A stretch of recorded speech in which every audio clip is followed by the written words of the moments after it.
Denne lille boken her, Sykelige avvikelser fra den normale seksualfølelse, kom ut i en tid der psykiatrien begynte å interessere seg for såkalte seksuelle perversjoner.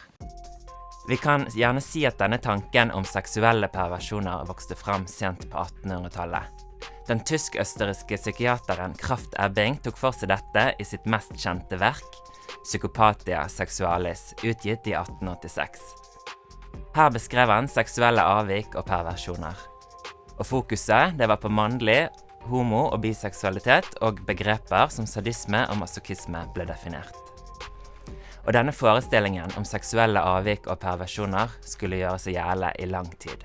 Etter DNF 48 sin iherdige kamp mot straffeloven paragraf 213, som forbød sex mellom menn, så kom gjennomslaget i 1972. Og da opphevet Stortinget paragrafen, og det ble innført lik lavalder for homo- og heteroseksualitet. Dette markerte den første store seieren for den norske homobevegelsen. Men selv om paragrafen nå var blitt avskaffet, så sto homoseksualitet fortsatt oppført på Norsk Psykiatrisk Forening sin liste over mentale forstyrrelser. Det skulle vise seg å ta 5 år før denne foreningen i 1977 opphevet sykdomsdiagnosen. I 1982 gjorde Sosialdepartementet det samme. I 1996 oppnevnte LLH-diagnoseutvalget Revise F65.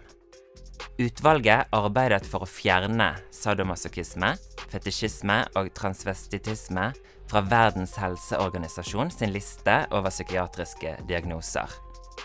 I norsk sammenheng så ble målet nådd i 2010, da Helsedirektoratet fjernet kategoriene fra dette registeret over sykdomsdiagnoser. Daværende helsedirektør kunne meddele i den sammenheng at det ikke var grunnlag for å klassifisere diagnosegruppene som sykdom, sett både i lys av dagens samfunnsnorm og den helsefaglige tenkningen. Svein Scheid, leder for Revise F65, erklærte at vedtaket var en viktig menneskerettsreform for en betydelig minoritet i samfunnet. 18. juni så ble vi friskmeldt av Verdens helseorganisasjon, både BDSM og fetish. Ja, det er kjempeseier, det føles veldig flott.